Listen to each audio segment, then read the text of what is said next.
दोस्तों, आप सबका फिर से एक बार मुकेश भोजपुरी चैनल में मैं मुकेश कुमार आप सबका स्वागत करता हूं। आज हम लोग रैखिक समीकरणों को हल करना और उनका हल ज्ञात करना सीखेंगे। तो यहाँ पर सबसे पहले हम लोग जानेंगे कि हल होता क्या है। हल का मतलब है यहाँ पे वो जो हल जोतने वाला होता है वो हल नहीं, खेत जोतने वाला। यहाँ पे हल से मतलब है समीकरण को सॉल्व करना और उसका एक मान प्राप्त करना, वही उसका हल होगा। तो यहाँ पे समीकरण को तो हल करने की कई विधियाँ हैं, लेकिन जो 9th क्लास में पढ़ना है आप लोग को, जैसे कि इसमें प्रश्न दिया रहता है और उसमें पूछता है कि इसके 2 चर में 1 हल ज्ञात करें, 2 हल ज्ञात करें, 3 हल ज्ञात करें, 4 हल ज्ञात करें। तो 2 चर में अगर रैखिक समीकरण होगा x + y + c ax + by + c = 0 के रूप का अगर आपका कोई रैखिक समीकरण होगा, रैखिक समीकरण, तो इसके अपरिमित रूप से अनेक हल होंगे। कितने हल होंगे? अनेक हल। अब ये क्यों होंगे ये आपको हम बताते हैं।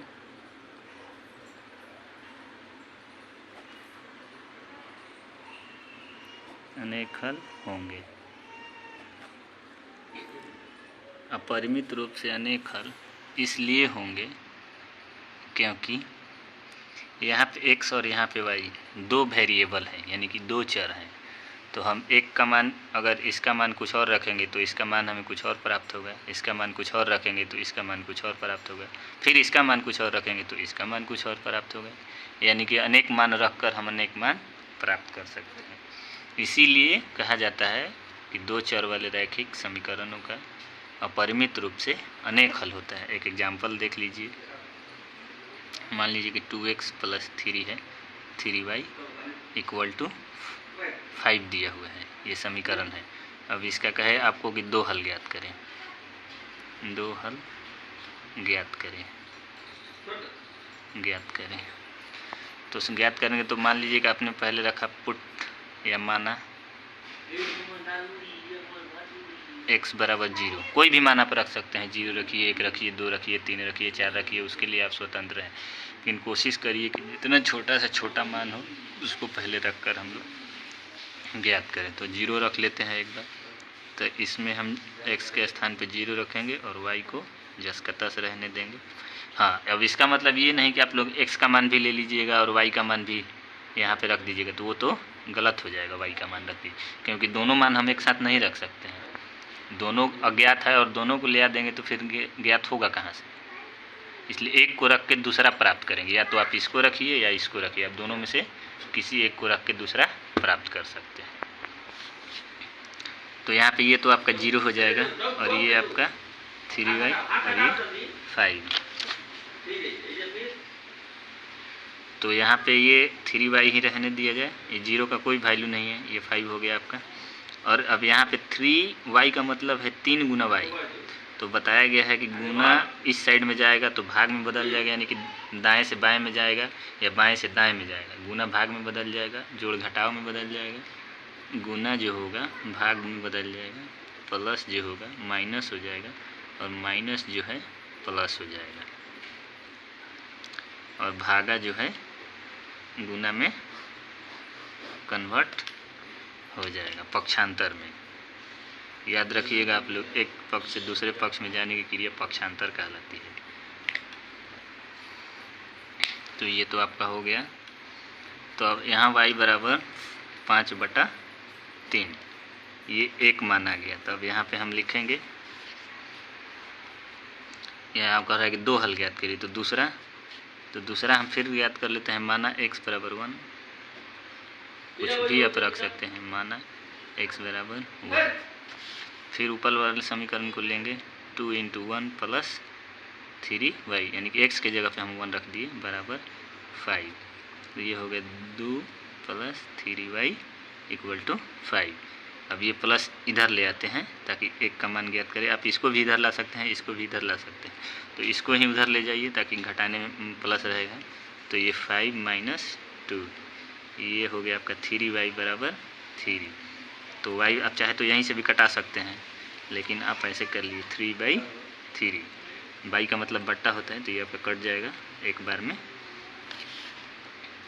तो यहाँ पे आपका हो गया y बराबर 1, यानी कि x बराबर 1 रखे तो y बराबर भी 1 आएगा। अब इसको मान को ऐसे हम लोग लिख देते हैं, ऐसे करके आप लिख दीजिए 2 हाथ, यहाँ पे x रख दीजिए और यहाँ पे y। तो 2 ही ज्ञात करना है। तो पहली बार में हमने x बराबर 0 रखा तो y बराबर क्या आया था 5/3। इस तरह से जो दिया जाता है चिन्ह, इसका मतलब भी बट्टा ही होता है। और यहाँ पे हम x बराबर 1 रखा तो y बराबर भी 1 आया। तो ये आपके रैखिक 2 चर वाले रैखिक समीकरण का 2 हल ज्ञात हो गया। तो इसी तरह से आप कितना भी रख देंगे, 2 रखिए, 3 रखिए, 4 रखिए, 5 रखिए, 6 रखिए, 7 रखिए, 8 रखिए, रखकर अनेक हल ज्ञात कर सकते हैं। इसीलिए कहा जाता है कि रैखिक समीकरण का अपरिमित रूप से अनेक हल निकाल सकते हैं या होता है। एक चीज़ आपको इसी के साथ एक चीज़ और हम क्लियर कर देना चाहते हैं कि ये जो x और y का मान है, इसको आप आलेख के रूप में भी खींचेंगे, क्योंकि आगे आपको मिलेगा कि इसका ग्राफीय निरूपण करें। तो आप अभी तो ग्राफ मेरे पास अवेलेबल नहीं है, तो मैं इसी पे आपको बता देता हूँ कि कैसे इसका ग्राफ खींचा जाएगा। ये x होता है, ये y होता है, ये y डैश होता है और ये x डैश होता है। इस x अक्ष को भुज कहते हैं, y अक्ष को कोटि कहते हैं। तो यहाँ पे जो होगा वो प्लस होगा, ये भी प्लस होगा और ये भी प्लस होगा, यानी कि इसमें होता है प्लस प्लस, ये फर्स्ट क्वाड्रेंट इसको कहते हैं। ये आपका सेकंड होता है और ये थर्ड और ये फोर्थ। तो इसमें प्लस प्लस होता है। प्लस प्लस क्यों होता है? क्योंकि इसमें x भी प्लस होता है और y भी प्लस होता है। इसमें x जो होता है वो माइनस होता है, तो इसमें लिखेंगे माइनस और प्लस। x से ही शुरू करेंगे, ऐसा नहीं होगा कि प्लस माइनस आप नहीं लिखिएगा, माइनस और प्लस लिखिएगा, क्योंकि x से शुरू कीजिएगा तो अच्छा रहता है। इसमें भी देखिए x माइनस, और यहाँ नीचे जो है y भी, ये भी माइनस होता है, इसलिए इसमें हो जाएगा माइनस माइनस। और इसमें आपका x तो प्लस होगा लेकिन y माइनस होगा, तो यहाँ पे हो जाएगा प्लस माइनस प्लस माइनस। अब इसको अगर आप लोग पहले माइनस लिख देते y के लिए, y के लिए अगर प्लस लिख देते तो प्लस माइनस ये भी हो जाता और प्लस माइनस ये भी हो जाता। पता नहीं चलता आप लोगों को कि दूसरा में है कि चौथा में है। इसलिए यहाँ पे x के अनुसार लिखा जाता है, पहले x और उसके बाद y लिखा जाता है। और ये जो होता है केंद्र बिंदु है, यहाँ पे संख्याएं 0 होती हैं। मान लीजिए कि आपको यही ग्राफ खींचना है इसी समीकरण के, दे दिया कि 2x प्लस 3y बराबर 5 का आलेख या ग्राफ खींचे, आलेख खींचे। तो कम से कम आप 2 मान निकालिएगा, ज़्यादा से ज़्यादा आप 3-4 मान रख सकते हैं ग्राफ खींचने के लिए। तो यहाँ पे इसका तो निकाला गया है, एक मान हम और निकाल लेते हैं। माना कि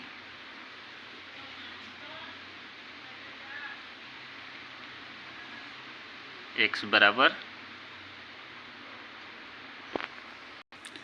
माना कि x बराबर की आपको 7 ही रख के देते हैं, 7। तो 2 गुना 7 प्लस 3 गुना y, ये 3 इंटू y इक्वल टू 5। तो ये आपका 14 हो गया, ये आपका 3y ही रहेगा और ये 5।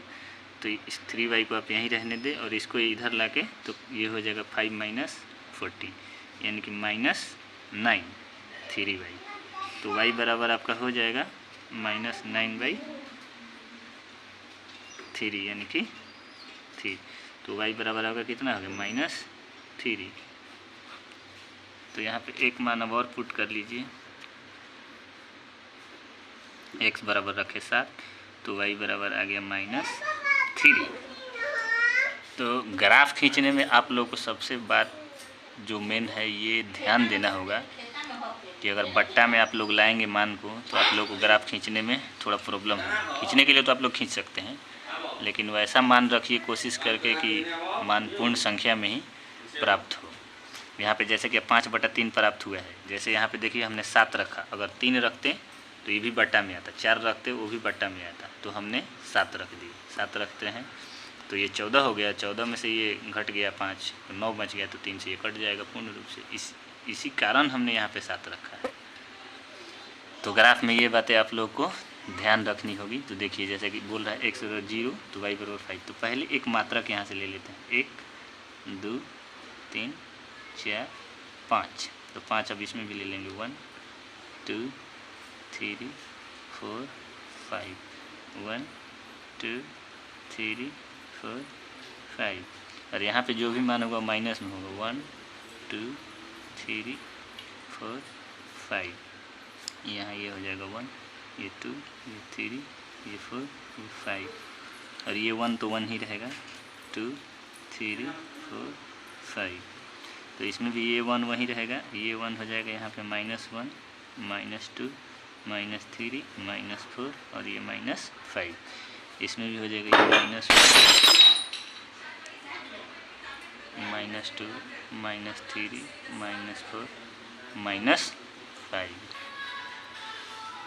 तो यहाँ x = 0 यानी कि 0 तो यहाँ पे होगा, और y = कह रहे हैं 5/3 यानी कि 5 में 3 से आप लोग भाग दीजिएगा, 3 दूनी का 6 यानी कि 2 से कुछ कम होगा। तो इसको हम यहाँ पे मान लेते हैं, क्योंकि अगर ग्राफ में रहेगा तो 1 2 पाई गिन लेंगे, लेकिन यहाँ पे तो हम गिन नहीं सकते।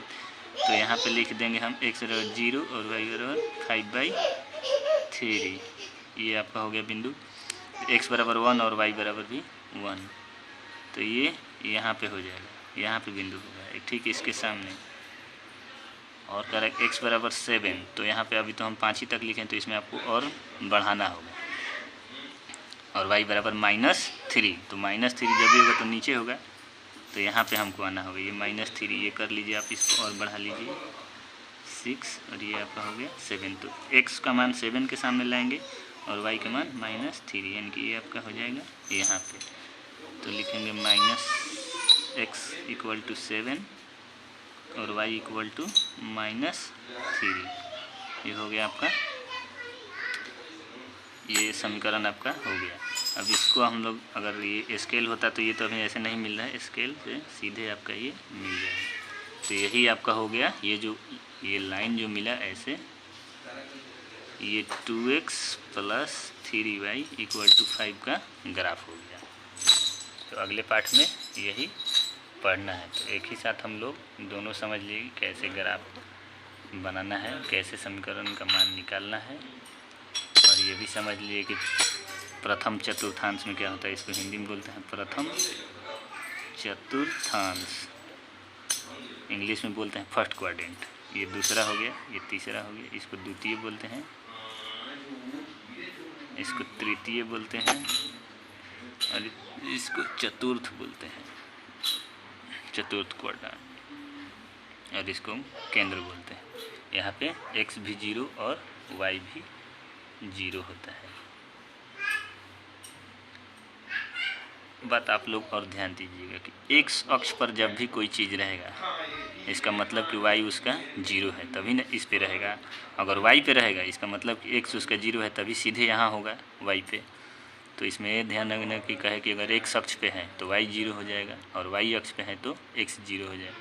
क्योंकि अगर y x का कुछ भी मान रहेगा तो ये इधर इधर इधर कहीं भी होगा, लेकिन अगर x का मान 0 रहेगा तो वो सीधे y पर ही होगा, और y का मान 0 होगा तो वो सीधे x पर ही होगा।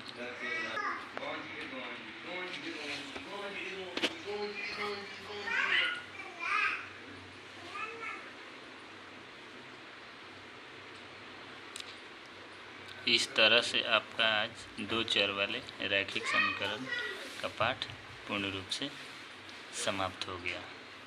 अब अगले कक्षा में हम लोग क्लास में दूसरा सब्जेक्ट पढ़ेंगे, जिसको आगे के वीडियो में आप लोग को देखने को मिलेगा। तब तक के लिए धन्यवाद।